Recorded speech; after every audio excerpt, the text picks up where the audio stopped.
Hello. Hi, Bruce and Robert. This is Stephanie. It's nice to see you in person. I haven't officially met you yet, but it's nice to see your faces.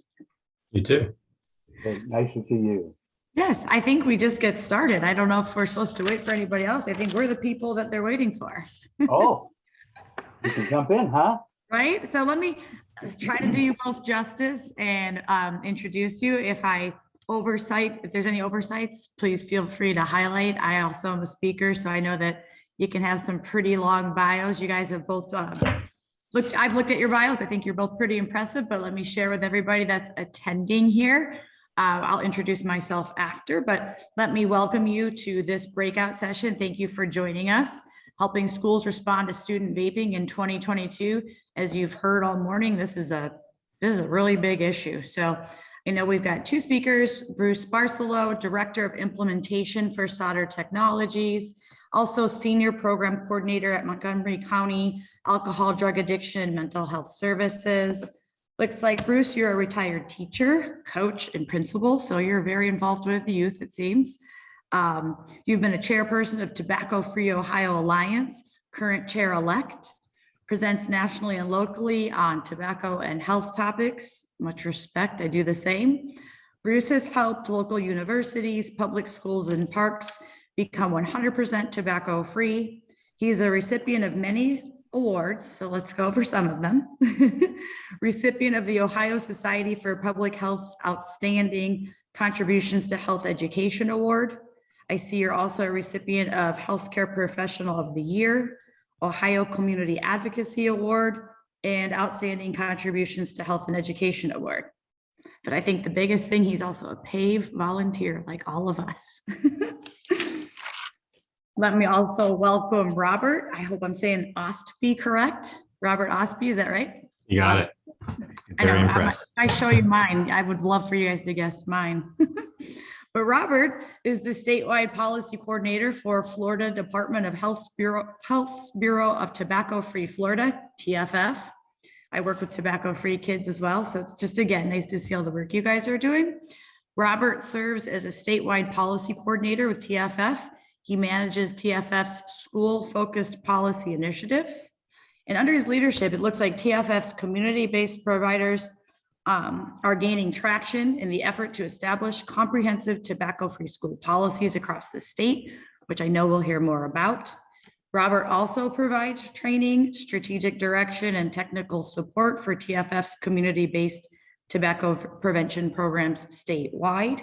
He's passionate about establishing collaborative partnerships across agencies, sectors, and state lines to advance key tobacco prevention objectives. And recently, I love this, partnered with an educational consulting firm to disseminate comprehensive tobacco-free school policy models to 29 of Florida's 67 school districts. That's awesome. And I know it's kind of weird. I'm supposed to say a little bit about myself, so I'll give a quick highlight reel because I found it really ironic.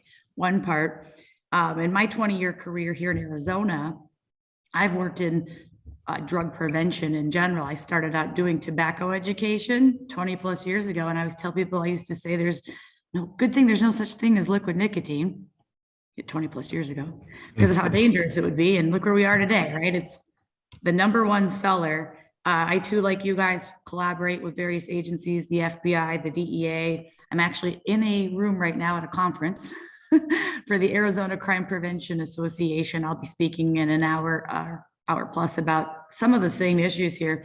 But the most ironic part I wanted to share with you two is that I've spoken for HIDTA, the high intensity drug trafficking area in Arizona, and 2 other states, Ohio and Florida.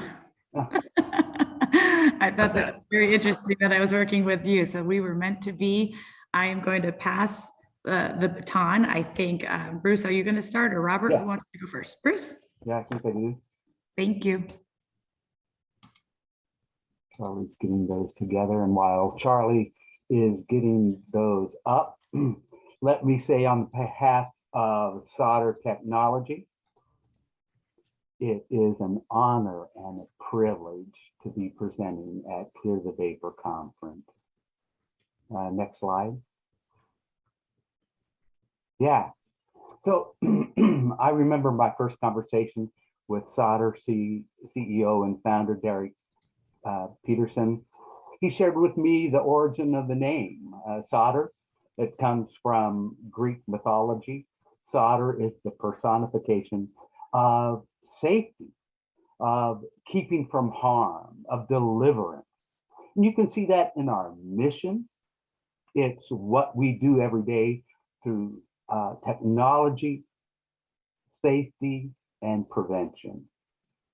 So along with being inspired by Derek's compassion to help youth and his personal faith, it was really what cemented my role with solder was Derek and my involvement with PAVE.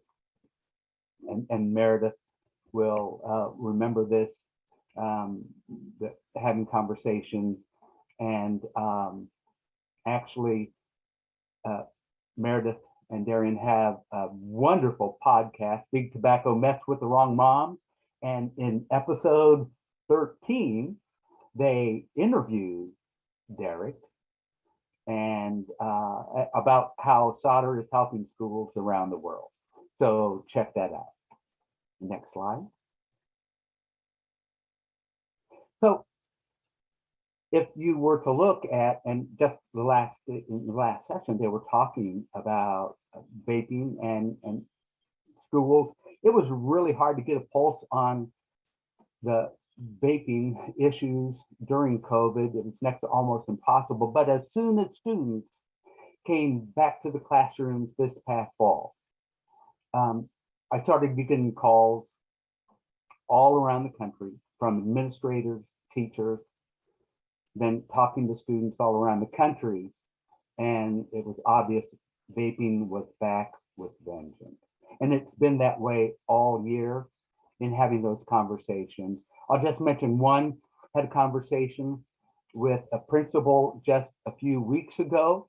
It so happens that they purchased the 5-cent monitors in their district. And actually, side note, they purchased them after they had a second student have seizures because of nicotine poisoning. And so that's not why they had called me. They really had great gains in vaping reduction in their building. They were concerned because what are they going to do when they dismiss for summer break? And with students, they're concerned about students during summer break and the vaping crisis. Because as you've been learning, these products continue to evolve. Now, I'm not sure if you've been keeping in touch with all of the different iterations of these products. Let me share with you one that concerns me greatly. This is Mega Puff. I continue to keep count of how many puffs are going up and up and up. It was 1,000, 2,000, 5,000, and now here's a product that has 10,000 puffs. 10,000 puffs in this one product. A cigarette, a combustible cigarette, has 10 puffs. So we're virtually saying this is the equivalent, has the equivalency of 1,000 cigarettes. And so one thing that we're seeing with these products, kids don't know when they're through. They hit it, they hit it, they hit it, they hit it.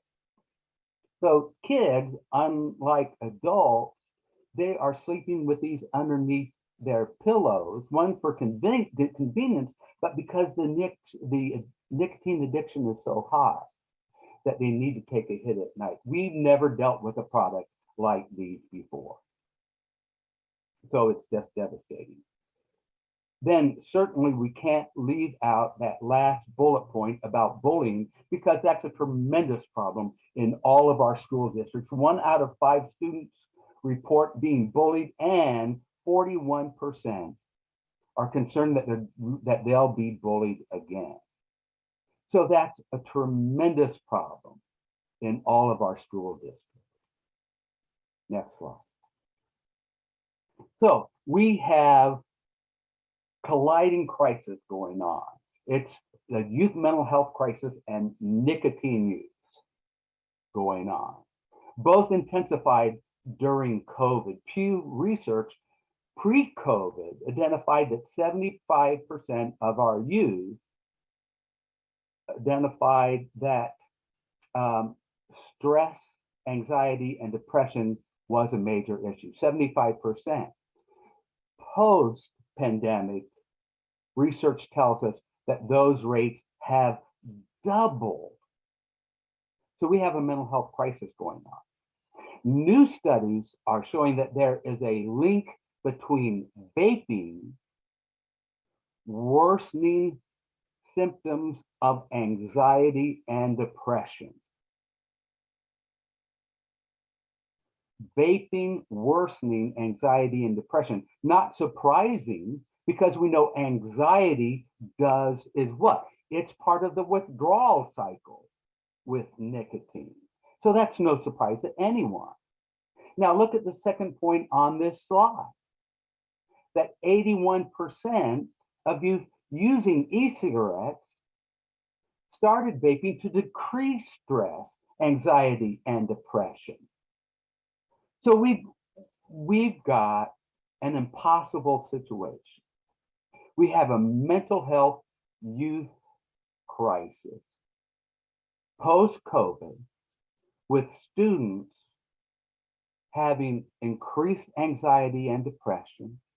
Research tells us that the use of these products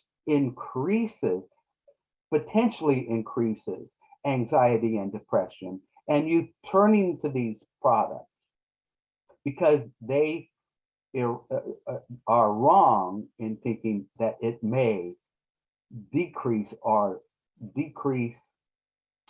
depression and anxiety. We've got a major problem. Next slide.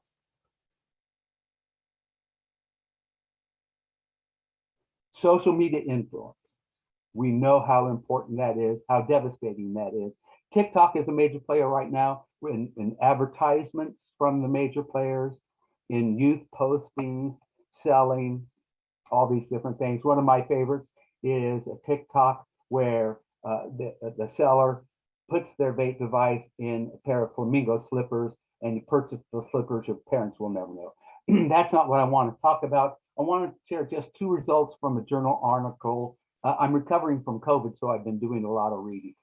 It's a journal article from Addictive Behaviors, March 21.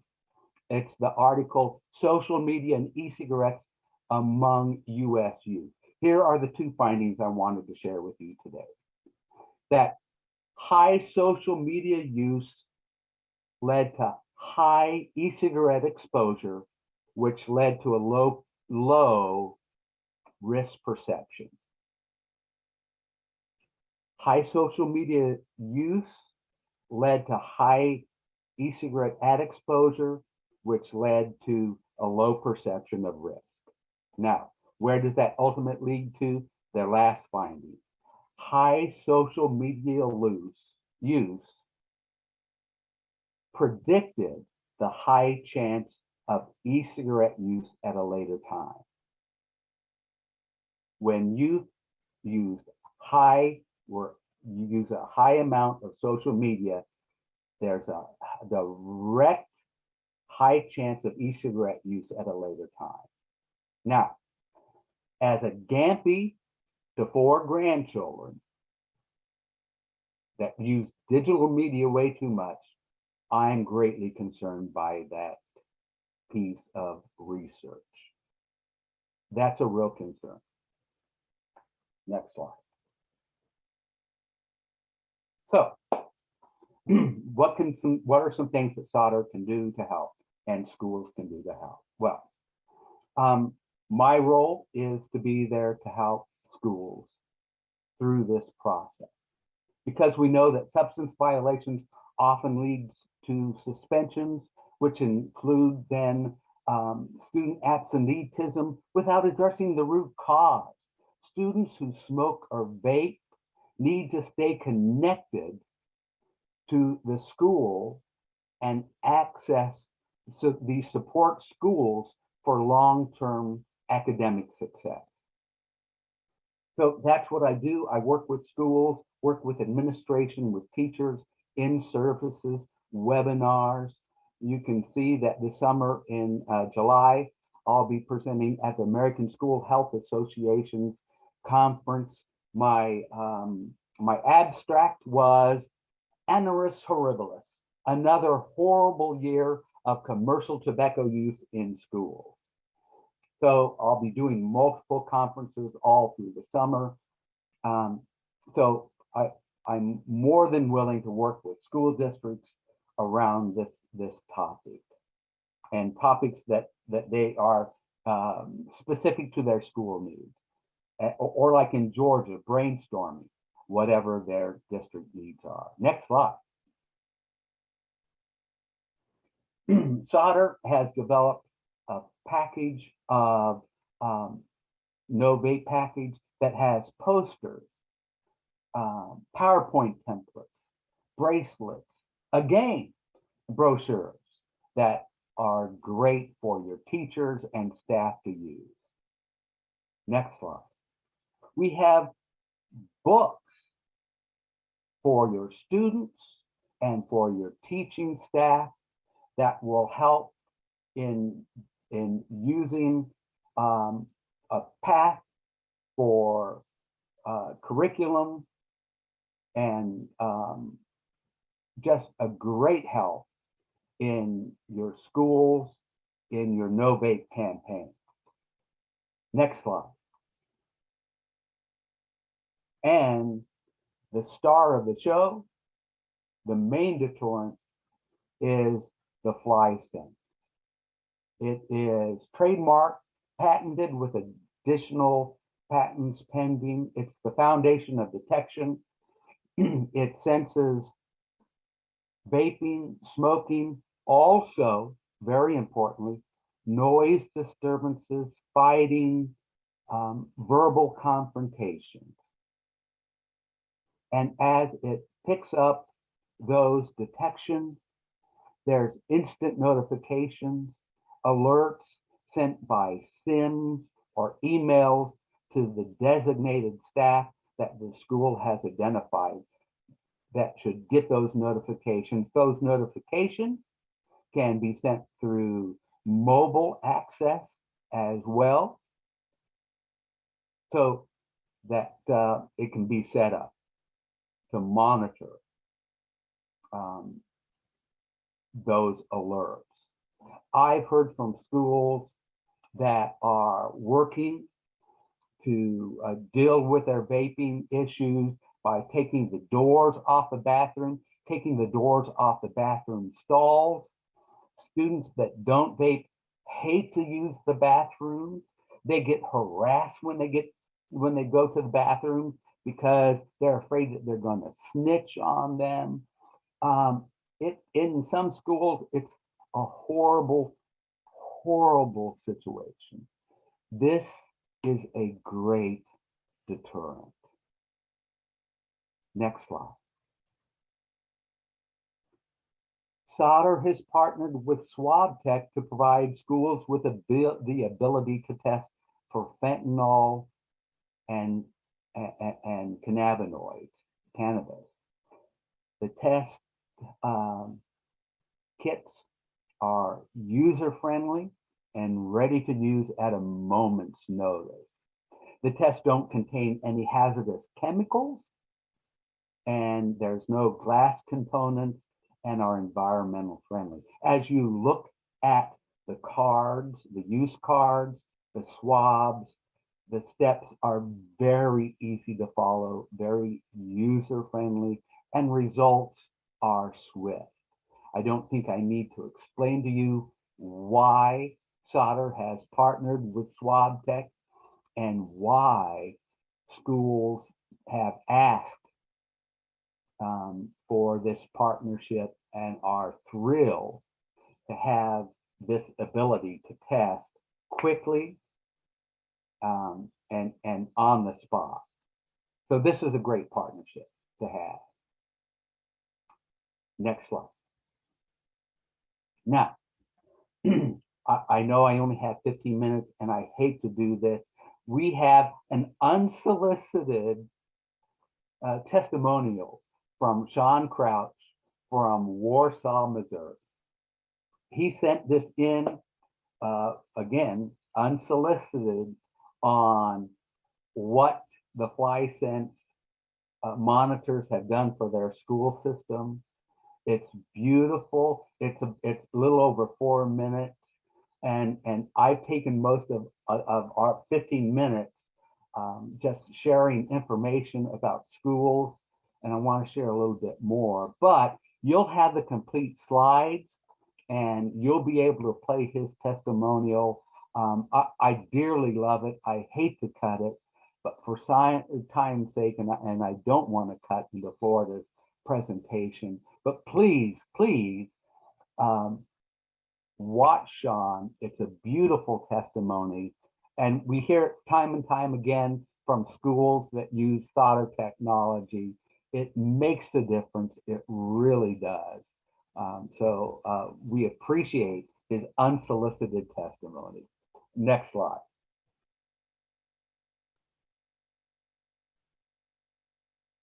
There we go. So what schools can do, it's certainly updating their policies, educate, support students. There's no silver bullet. Solder can provide you with remarkable technologies.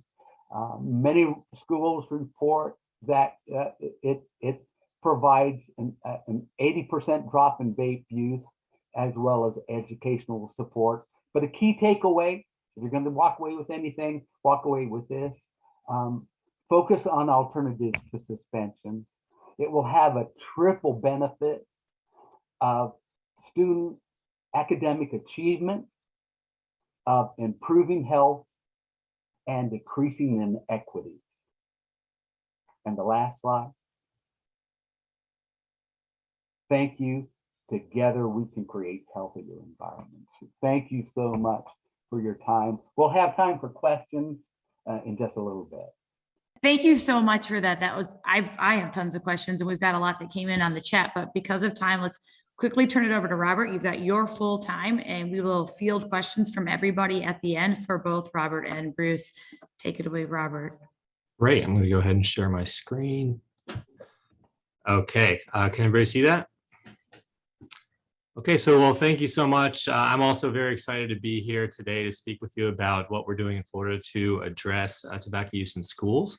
As we covered at the beginning, my name is Robert Ostby. I'm a statewide policy coordinator and emerging products lead for the Bureau of Tobacco-Free Florida within the Florida Department of Health.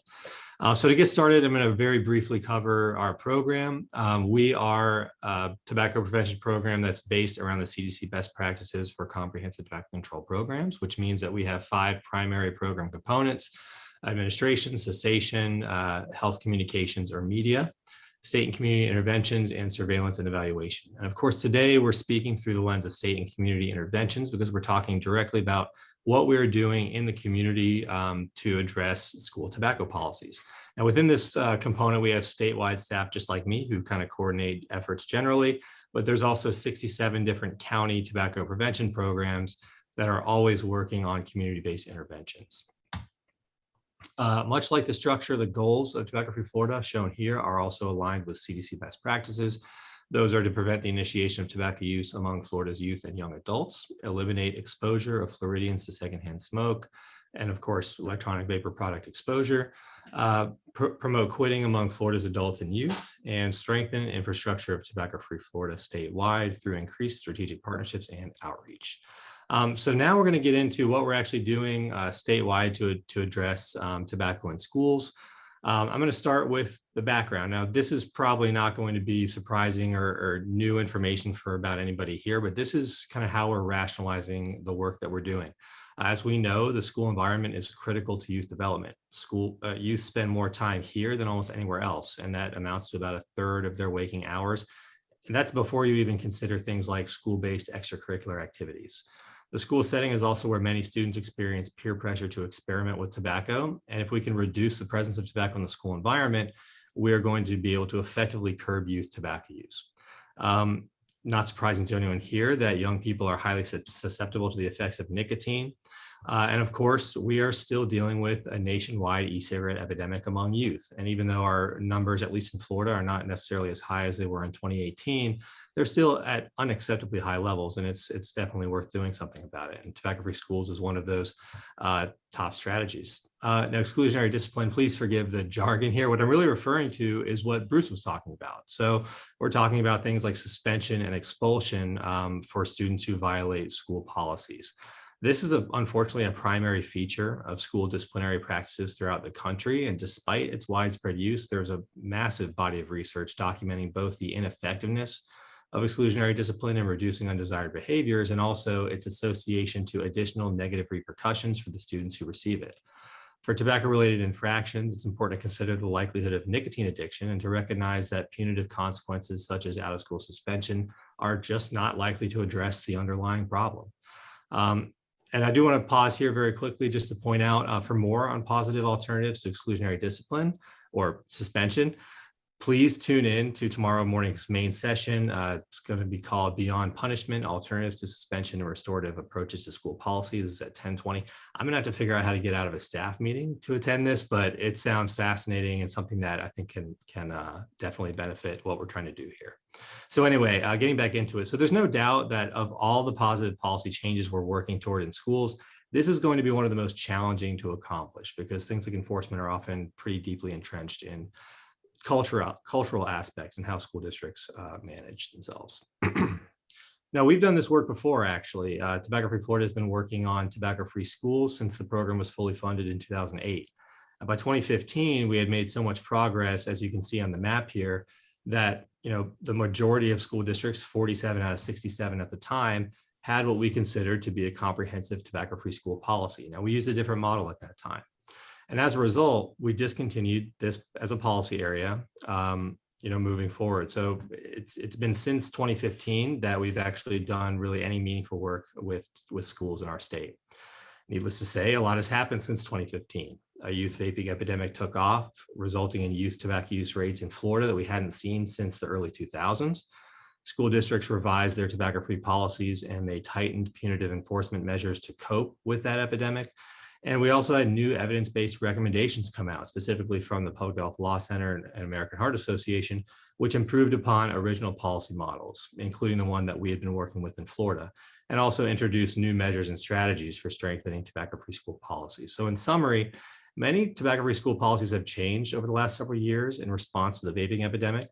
We have a higher standard for tobacco-free school policies across this country, and we find ourselves here in 2022 with a phenomenal opportunity to help students and staff throughout the state by ensuring schools are tobacco-free. So if you take a look at this map, this shows data from our policy assessment that we conducted at the end of 2020. These data fundamentally change our understanding of the tobacco-free school policies currently in place throughout the state of Florida. Along with new best practice recommendations, these findings motivated us to refurbish our set of tobacco-free school policy standards and update our approach. So just to recap that, here's what it looked like in terms of dark blue being really strong policies. And this is where we were when we kind of reassessed, reevaluated in 2020. And that is what really caused us to launch our renewed tobacco-free schools effort this last July. So these are just going to quickly talk about our updated policy priorities. We have 15 different policy provisions or components or constructs, whatever you want to call them. They are based on updated models from the American Heart Association and the Public Health Law Center. And this effectively aligns our policy objectives with those best practices from American Heart and Public Health Law Center. Now, I won't go through all 15 of those policy provisions because we could be here for a while, but generally what these are supposed to do when implemented together, these policy provisions should protect students and staff from secondhand smoke, provide appropriate tobacco prevention education, counteract industry influence, increase access to cessation resources, and allow for supportive cessation-focused discipline. Now, locally, we have local tobacco prevention programs and their work plans are geared toward the following objectives. We want to establish comprehensive tobacco-free school policies with potentially an emphasis on supportive cessation-focused discipline because we anticipate that being a particular challenge. And then number two is to support the implementation of tobacco-free policies and programs. So this is slightly new for us. We're going to be providing, making sure that our local staff are providing support to school districts after they've adopted these policies to ensure that related programs and processes are applied effectively. Examples of that might be things like cessation referral systems, cessation-focused enforcement, policy communication, tobacco prevention education. These are all things that may be required by a policy. But we also want to help to make sure that our school districts, once they commit to that requirement, they're able to actually execute it. And our local providers accomplish these goals using the following process. Generally, we monitor and assess our local school district policies every single year. So policy surveillance, and we take that information and translate it to community educational outreach to generate additional support for these policies. At that point, with that support, we will mobilize partners and youth advocates who can then advocate with those decision makers and hopefully get the policies adopted. After that, our staff can come in and offer any sort of technical assistance or resources that their school district might need to meet those new requirements. So that's just a quick overview of what we're doing in the state of Florida. If you'd like to speak with me any more about that, I'll provide my contact information at the end. But for the remainder of my section here, I'm just going to talk about a project that we recently completed in Florida, where we were able to collaborate with an educational consulting firm to change the policy that they recommend to their clients. Before I do that, I'd like to acknowledge Carly Olson for her contribution to this project. She's a former policy coordinator at the University of Wisconsin Population Health Institute, and somebody that you may already be familiar with if you're already here joining us today. Now, before our successful work with NEOLA, Carly completed a similar project in Wisconsin, and without her, I don't know that I would have been able to get connected with NEOLA in the first place. So we owe her a lot of gratitude for that. So let's go ahead and jump right in. NEOLA is an educational consulting firm. They offer services primarily to school districts and colleges, and they have clients across 6 different states, including the state of Florida. Now in Florida, they serve 29 out of 67 school districts, almost half of our school districts. So in other words, most of the policy language used in those school districts comes from NEOLA. They specialize in policy support, specifically providing policy language for any policy a school district might need. They also include regular updates to those policies, which may align with changes to Florida statute, for example, or new directives from the Department of Education. They also offer support for development of administrative guidelines, and they manage online policy portals for their clients. In other words, NEOLA is a company that almost half of the school districts in the state of Florida trust for their guidance on matters of school policy. Now, last year, we were fortunate enough to be able to collaborate with NEOLA to update the policy that they recommend to their client school districts regarding tobacco. In September, NEOLA released this new policy model as part of their fall update, and our local providers and coalitions have been working to support its consideration ever since. The new tobacco-free policy is based primarily on the Public Health Law Center model, and it meets our rigorous new standard for comprehensive tobacco-free schools by covering all 15 of the tobacco-free policy provisions, for the most part anyway. Now, this means that 29 out of our 67 school boards will have an opportunity sometime this year to approve comprehensive protections for the students and staff. It's important to remember that once school boards receive the NEOLA policy update, they are under no obligation to adopt the policy in full. That being said, they will be in a position to review the NEOLA update and consider what they're going to do with it. They can either adopt the whole thing, take parts they like and leave out other aspects of it, or ignore it completely and maintain their current policy. So for us, this is a fantastic opportunity to engage our local advocates to show support for the prospective policy before it goes before that particular school board for approval. And again, just for emphasis, this is the policy that's been recommended to the school board by their dedicated policy provider, and one which will end up in front of these school board members at some point during the year before NEOLA's next update. Now, this project also led to a new opportunity to collaborate with NEOLA on administrative procedures. We'll be working together over the next few months to develop sample or model administrative procedures, or essentially implementation guides, which can support effective implementation of the new model. So for example, if your new policy is going to require that the schools provide adequate tobacco prevention education to all students, you might have a administrative procedure that's coupled with that kind of helps schools understand where that curriculum might come from, how they might consider adjusting assignments for instructional staff to make sure that they have people to provide that education and so on. Now, finally, since the update came out in early September, we've had some knock-on effects. Another policy consultant in Florida, the Northeast Florida Educational Consortium, has updated their recommended tobacco-free policy. They offer services to an additional 20 plus counties, and their new model appears to be very similar to NEOLA's and by extension to public health law centers as well. So and I will say just a bit of a caveat there, we didn't work with NEFEC at all. They did this essentially, it seems as though they did this because they saw that NEOLA had done it and thought, well, maybe it's a time that we update ours as well. And even though it does have some gaps, we didn't get a chance to be involved in that development. There's some gaps, but this is a massive improvement over the policy that they had previously recommended to their clients. So it's still pretty exciting. So the best part about this strategy is that it can be replicated in other states. Tobacco prevention programs in other states might consider collaborating with educational consultants to enhance the policies that they recommend to their clients. When identifying new consultants, you can start with an online search for educational consortiums. So as far as I know, NEOLA is the only independent company providing policy support, specifically in the state of Florida. The other organizations in my state that are offering policy guidance are educational consortiums, such as the Northeast Florida Educational Consortium that we just discussed.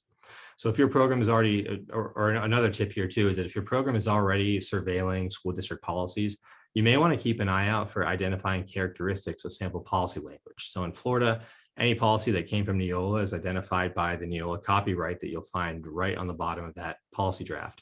This is how we learned of them in the first place. And then of course, when you're working with these providers, it's important to make sure that you're ready to justify why each one of these policy provisions needs to actually be included in policy language, in the school board policy language. Because for us, that was one of the things that was a sticking point at first with NEOLA, where they use these administrative guidelines, but it was important to make sure that we're on the same plane, that we're understanding things the same way, and to making sure that whatever we want to make sure that's required and to happen in the schools is actually in the board policy, and those guidelines can be built to support that. So that's going to wrap up my presentation. Please, if you have any questions for me or would like to discuss, just chat about the work we're doing, I'd be happy to hear from you. You can see my contact information on the screen, and I'll go ahead and turn it back over to Stephanie.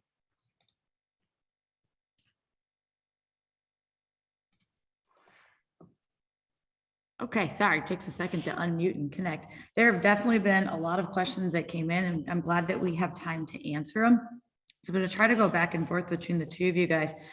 I will tell you that for Bruce, a lot of questions came in about the detectors and if they are evidence-based, and then questions about the evidence-based as well as prevalence, like how many, do you happen to know where they're being used or how many nationally? I know there's thousands across the country. Exactly how many, I don't. Evidence-based, I don't believe we've done a research project on it yet. That's a great thought and something that we'll certainly be looking at doing, because being evidence-based is certainly important. Sure. Are there cameras other than, I know there's sound association, but there's cameras as well? No, it's illegal to have cameras. That's very important. No cameras in bathrooms or locker rooms. So most often they're used and positioned in the bathrooms and locker rooms. So no. Okay. Yeah. And again, questions, but also just thoughts about kids are crafty and creative. And if they'll start moving locations, are these technologies available to set up in other areas of schools if they're moving out of the bathrooms? Yeah. So along with, and don't tell kids, but we also sell the dummy fly detectors. So there are live detectors and then dummies. So a lot of schools then put the dummy detectors in other locations. And so youth don't know the difference between which ones are active and which ones are not recording. And so that throws them off as to which ones to be concerned of. But then again, I mean, really, it's a deterrent. This is the function of them is to deter the use. And so we know they don't usually use in where they're going to be highly visible. So hopefully in classrooms, they're not going to use hallways. Hopefully they're typically being monitored. So where aren't they being monitored? It's in the bathroom. So that's where really they're most effective in being used in a restroom. So if you cut down the use in the bathrooms, then you're going to cut down on a lot of use. Then where we're hearing most use is where? In the parking lot. Okay, but now you just made me think of something when you said, in the classrooms. Sadly, here in Arizona, we know that they're using everywhere, including the classrooms, because they'll just imagine you'll have a device in your fist. Yeah, sure. You could be sitting like this and taking a hit. And I've worked with schools for 20 years. If they had that technology in a classroom, would it also detect it, the presence, if a kid were using it in their hands in class? Well, and I'll be real honest. When kids return to the classroom this fall, because of their hiatus and being in school, behavior's been real difficult. If you talk to administrators, behavior's been a real issue this school year. And so what I have heard from so many is, listen, it's like when cell phones first came to the classroom. It was like, give me your phone, no phones in the classroom. And there weren't any. Now it's and so now we see students you can use your phone in the last 5 minutes of the classroom, and it's not that big a deal, right? So now what I'm hearing, not seeing, but I hear from kids a lot, teachers saying, just don't let me see you use it. That's frightening. Yeah. But I'm concerned that it's happening more than we think. That's sad. It's almost like the new theory of over the years, how parents have been like, well, at least it's only, tobacco. And now it's like, well, just don't do it in front of you. That's terrible. That's terrible to hear. Oh, especially with vaping, many of these kids have convinced their parents it's not cigarettes. At least I'm not smoking. And parents are, and I've had parents tell me, at least it's not smoking. It's okay. And then again, to toss it back to some of the questions that Robert's doing with cessation, I get this, right? I think that's probably why they asked me to be involved. I've done so much locally and nationally, just trying to not just educate the kids, but making that connection between what the kids, they already know, but getting the parents involved. So Robert, I wanted to know with the cessation classes that you guys are doing in Florida, we've always said you got to inconvenience the parent as well, right? You don't just have kids be involved in the cessation or education classes. Do you do family? Like, are the parents required or guardians required for some of the cessation programs in Florida? No, so actually not. And we have a couple of different resources in Florida. So one of them is it's a youth vaping program. It's a text-based program, much like the Truth Initiatives program. That does have an adult education component that goes along with that, but there's no kind of requirement to do that. Now, as far as our resources for schools, we have an alternative to suspension course, which is an educational program meant only for students who have been caught using some form of tobacco or nicotine product. So there isn't really a cessation component to that, although we do have some other options that are coming out. We'll be able to connect students to those this next school year. Any resources, great. I had a specific question, Robert. They asked if they could have a copy of the 15 points that you use with the school districts in Florida. Is that possible? Of course. Yeah, just send me an email and I'll send it over. Okay, awesome. Do you hear that, guys? Send over an email. And it sounds like your guys' PowerPoints are going to be available. I see a lot of questions on here about that. Should we be using nicotine-free campus in the language as it's more inclusive of synthetic nicotine products that have come to the market? Yeah, possibly. I think that's an excellent question, although that's going to be up to the decision makers at any given organization, right? And how they're going to describe these products. I think sometimes it's difficult for us in tobacco prevention and control because we are often losing the battle of conjecture and the terms that we're using to describe these products. And vaping is a perfect example of that, right? I mean, essentially, as far as I'm concerned, this is just another tobacco product because it functions the same exact way. They're developed for the same purpose, which is nicotine delivery. And yet here we are calling them something, acting like they're something different, right? When they really aren't. So our focus in Florida is to really try to define tobacco products to include anything that contains nicotine. And that's how that's going to be enforced in the school district. But I think that's certainly a worthwhile conversation to continue having, especially as more and more of the public get used to these other ways of understanding things. Oh, sure. There's always loopholes for something, right? That's where everyone gets so creative with their products.